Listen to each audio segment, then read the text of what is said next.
June 7th, 2025. Welcome to This Week in Waukesha, the podcast series from WAUK Radio and Civic Media. I'm Don Brown. I'm your host, and I'm coming to you from the office of former Alderman Don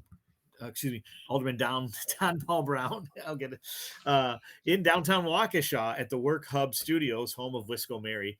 I am joined by my partner in crime, the exceptional producer Max Martinson, who is at the WAUK studios on Victory Avenue in Radio Park.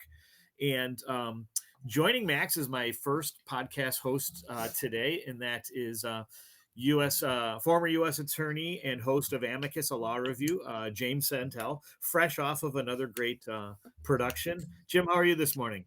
John, I'm doing well, especially well now that I'm talking to you once again. It has been much too long, and delighted, honored to join you to talk about these serious issues and the ways in which we think about America these days. Right back at you, Jimmy. And before we jump in, I just wanted to give a quick shout out to Don Radomski and the Waukesha North varsity baseball team for winning the WIAA Regional Championship this week. Congrats, Coach Radomski, and go North Stars. And anyway, in this first week of June, for me, it's always a favorite time, a special time. It's school's coming to an end. Summer's finally fighting its way through a bitter Wisconsin spring. And the warm sunshine and green grass gives way to beer gardens, street festivals, barbecues, baseball and softball games, or as I like to call rounders, and the celebration of youth and life at its fullest. And but it's also the week we commemorate D-Day, and we continue to mourn. We reflect on the anniversary of the assassination of Robert F. Kennedy Sr. It kills me to say that we have to add senior now for clarification. And while we celebrate D-Day as the beginning of the ultimate triumph over global fascism, we also reflect and even shed a few tears over so many who sacrificed their lives in that effort. While we continue to mourn the loss of Bobby Kennedy and what could have been, we also remember, even celebrate how close we were to a more inclusive, forward-thinking, and yes, prosperous America, as many of us believe. But today we live in a world where a large enough percentage of Americans, maybe not the majority, but a sizable minority for sure, idolize Donald Trump and MAGA and this move to the far right, even fascist regime fueled by hatred, prejudice, and fear. And today's discussion is about that, is how so many Americans can accept both realities without them being in conflict. And what I'm seeing is today's regime is a betrayal of the enormous sacrifices made by the greatest generation. And Jim, here's where you take over. What are your thoughts on this? I'm sure you parallel my thinking in many ways. I absolutely do. And it's not just because I like you and we have enjoyed each other's views professionally in the past. It really is true, Don, that we live in not just a split screen society and a split screen culture and nation, but even on an individual basis. You have to ask the question you're asking so well in this conversation, which is, on the one hand, I'd like to think all Americans who at some point have got to recognize things like D-Day, these dramatic, perhaps the greatest single event in terms of restoring order to the world that has ever happened in I will say certainly American history, and perhaps beyond that as well. Right. That notion of not only the importance of rule of law and of justice, but also the importance of fighting for it and having integrity and transparency and doing all those things that all of those soldiers, not only ours, but plainly other allied forces, all the people who gave up their lives that day, and what they fought for, which was, again, coming back, those who did return from the war, to a world where we were on that path. Admittedly, right? An uncertain path, but a path not only in the wake of President Truman and Eisenhower, but down that road where, again, entering ultimately into the 60s, where we were eventually seeing a better, not perfect, no, by no means perfect, but a better movement toward greater civil rights and a greater understanding of who we are, and reconciling that with what we have today, which is going in just the opposite direction. And I'd like to say, Don, you and I agree on this. This is not a political perspective, partisan perspective. When you look at some of the things, Republicans, Democrats, those in between, have got to be able to look at this and say that what is happening here is a basic rescission of the fundamental ways in which we do government, the key ways in which our nation has operated.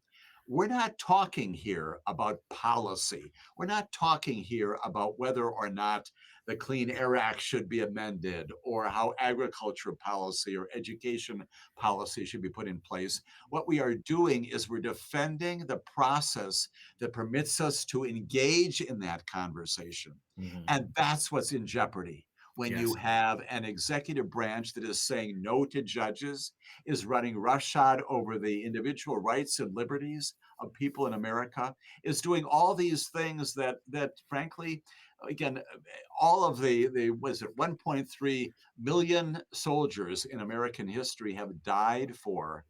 We're going back in that opposite direction. If you see both of those, they simply, as you've indicated, Don, so well, they're not reconcilable. They No. simply are Well not. said. Not And reconcilable. the question is, how do we come back to a time when we can have those reasonable disputes Yeah. and those disagreements without being violent to the basic structures that support them? Yeah. I remember Arthur Schlesinger had written about it in a foreword about a book dedicated to Robert F. Kennedy on the 25th anniversary of his death, and he talked about American history being, and especially political history, having different regimes of Mhm. public interest versus private interest. So we know the 30s, the New Deal was all about restoring the public interest, and the New Deal and all these bold programs that just really was a shot in the arm for a lot of consumer confidence and for putting people back to work. I mean, so many things. I hate to hear this argument when they say, "Oh, the New Deal didn't get us out of the Depression." The war did, but what the New Deal did is it created a whole generation of teachers, managers, small business owners, park rangers, people living very meaningful lives and doing great things for the country, and that led towards the GI Bill. And then you go into the 50s, and it's a private interest era, and we reel some of that in. Maybe there was a little too much spending, or maybe there wasn't careful management. Um, and then I mean, it's almost each decade or every 20 years.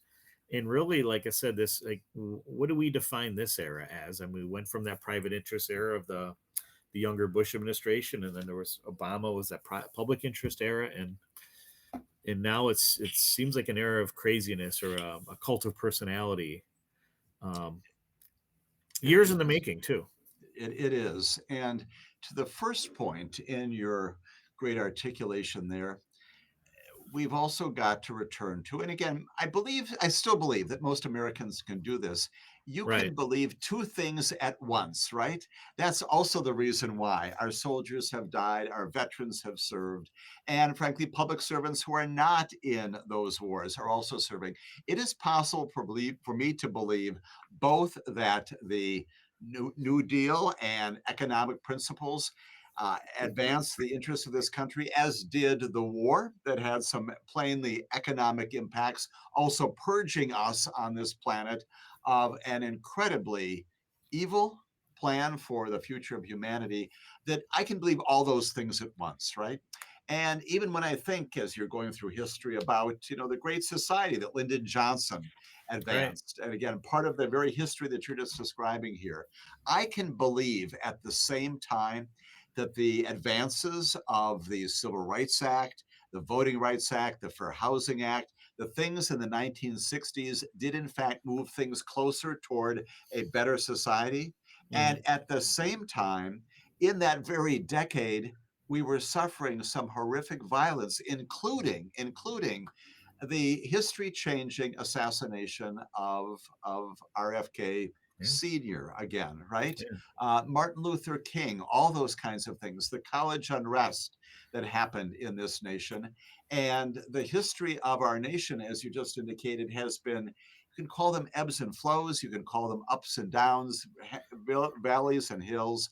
But the point of, I think, what you and I agree on is this notion that we always need to be committed to that ultimate goal, recognizing there will be setbacks, when we have an administration like this that is not committed to something future looking and that ultimately is going in that destructive road, how do we fit that into the Yeah. overall American history? That's the challenge. That's what we're talking about today. Right. Some ideas about that, but that's the reason why this is such a difficult history. It'll be interesting to see if our grandchildren, our great grandchildren, how they describe this time right now when they ask you, Grandpa, what happened in Yeah. 2016 and 2020 and 2024 and 2028? Yeah. Describe for me the climate of America and put that in some history that helps me make sense of the 60s and the 50s and the 40s and the 30s of that then will be a Right. long prior Yeah. century. Yeah. And I guess it's like what Cicero once said: "Not to know what happened before you were born is to be forever a child." But yet, there were people that lived through World War One, and I think societally swore worldwide this can never happen again. Right, And right. yet, 30 years later, it did, and with Mhm. a lot of the same kind of characters and a lot of the same playbooks as what contributed to the Third Reich and the rise of Hitler and fascism and Mussolini and Japan everywhere else, even extremism in Russia. And so it's like we're not even learning from the mistakes from 20 or 30 years earlier. Right, right. And you wonder if, in part, I think it's attributed to Mark Twain. Many others have said it that history doesn't repeat itself; it rhymes. It certainly does, right? Yeah, And maybe one of the solutions, as we bemoan where we are right now, and we are in this area. I've said it multiple times on the broadcasts of Civic Media, and I believe on a prior podcast of yours, Don, that we are in a crisis of the constitutional nature. There's no yeah, doubt about that. We've yeah. got members of our administration saying no to judges, simply saying we're not going to follow what you say. Right. And we go back in other times. FDR was very upset with what the Supreme Court was telling him about, right? And came through that. But he still acknowledged fundamental non-authoritarian processes Yeah, that felt, frankly, in a recent opinion coming out of the Fourth Circuit, one of the great judges of our time noted that Dwight David Eisenhower was not a fan, if you will, and a great president of the notion that separate is inherently unequal. And when Brown yeah, versus Board of Education 2 came out and said, you got to do this with all deliberate speed, what did that president do? That great president, he said, you know what? That's my obligation. And yes, I'm going to enforce what the law is in this country. yeah, And that's what we're missing today. Republicans and Democrats alike, regardless of who your president is, saying that I may not agree with this result. I may want to move the country in a different direction, but I don't have the capacity to set myself up as the authoritarian who simply says I can do whatever I want, yeah. hearkening back then to the Right. Mussolinis and the others of that time. That's the difference in what we have today from what we have seen in history. Yeah. That's yeah. I mean, very eloquently expressed. And And and I if I love. could, if I Yeah, could go let ahead. you go, maybe Please. you would go further. I do not mean to No, to no, stand no. on my soapbox too much longer, The but floor is yours, you Jim. know what, right? You asked at the outset, what do we do about this? And this sounds, you're an academician, you're a teacher, you both in government and with family, and you spent all your life instructing in public service and helping people understand things. This very podcast, one example of that. It may sound Pollyannish and it may sound way too easy. And people most say, oh, Jim, that's not going to solve this problem where people are so angry and so virulent about their views. And it's not going to happen overnight. But Yeah. I do believe that one of the central issues is education.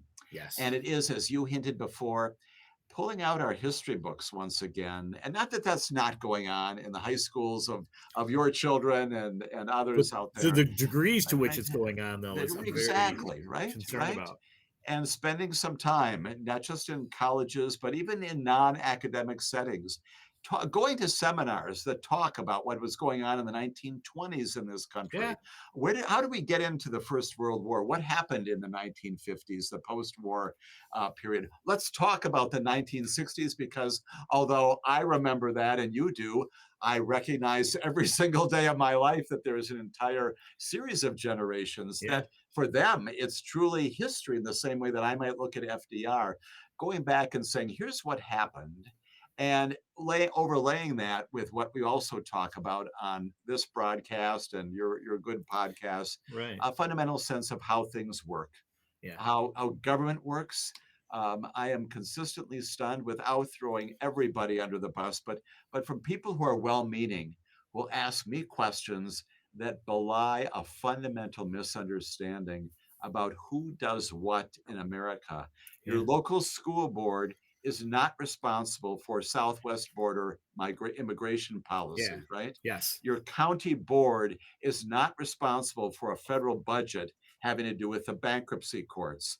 Those Yeah. are, again, and maybe that's too wonky. Maybe that's too much in the weeds. No, It but I know what you're probably getting at. is. Yeah. But we need to go back to that. And I wonder out loud if that may be a base, not the glide plane to it, but a base for some commonality that Yeah. can ramp down the virulence and also get us back to that spot where we can disagree still, Yeah. but not do it in this authoritarian manner. Yes. I mean, I was pleased to learn that my ninth grade daughter was reading. They were reading Animal Farm in her AP English Orwell. class. So I was very encouraged by that. Mhm. But I also know I had two other children that went through the same high school, and they were, both good. Good. One was an honor student. One also had really good grades, good enough to get into good colleges. But and nothing on them. But if I were to ask them which Roosevelt presided over World War II, I don't think Right, they could give me a definitive answer, and that's right. what's disconcerting to me. And Mhm. I think too is that history, there's so many opportunities for interpretation and reinterpretation. And I forget who it was. I think might have been Faulkner that said that the past isn't over; it hasn't even passed, and that Mhm. there's just so Right, much more to learn.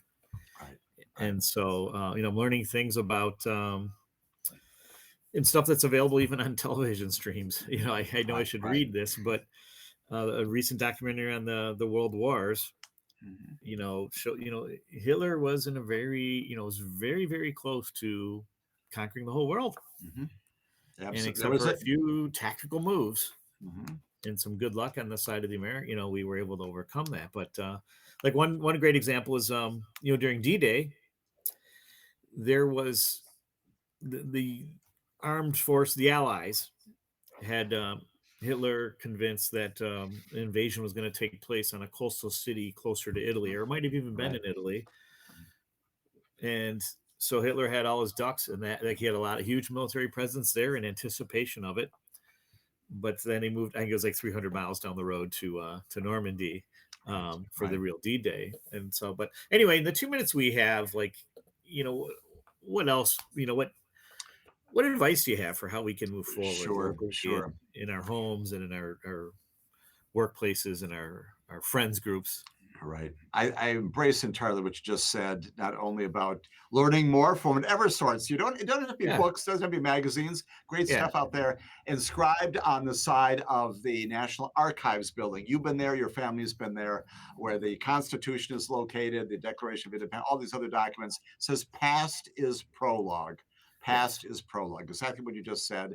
And the recommendation, once again, it doesn't have to be that you need to enroll in a world history course or an American history course, although that's always great, but continuing education and yeah, committed to doing that. And then the other part of it is, as you just did, Don, saying, you know what? I just read this wonderful 40-page article that enlightened me about something that I did not know. Let me share some perspectives with you over coffee as we get together for dinner. mhm, And let me talk with you, for example, about what the circumstances in 1968 were like when RFK was assassinated. What might have been. Let's have that engaging, interesting conversation about paths of history that did not happen, paths of history that could happen, as a yes, way of all enlightening us and getting our yeah, intellectual capacities at the highest level possible. Maybe yeah. that's a way forward. And I think that's great. It's a great lead in, Jim. Thank you for that for my second podcast, where a Waukesha, a longtime resident, is going to share some unique World War II history involving an uncle that was a prisoner of war, as well as her reflections about D-Day as having a father in the military in World War II, and also being old enough to remember the RFK assassination and other things. So, Jim Santel, Amicus Alarvi, thanks so much for your gift of time and sharing your expertise. And I do look forward to meeting you soon for lunch and We into will future do that. podcasts on a very same or similar topic. So, thank Absolutely. you Don, again. always a pleasure. Yep. Honored to be with you and with all your listeners. Take care. You too, Jim. And thank you, Max. And thanks everybody for listening. Please remember safety is everyone's responsibility. Good mental health is everybody's right. Go Ramila Mahagav Galer and see ya.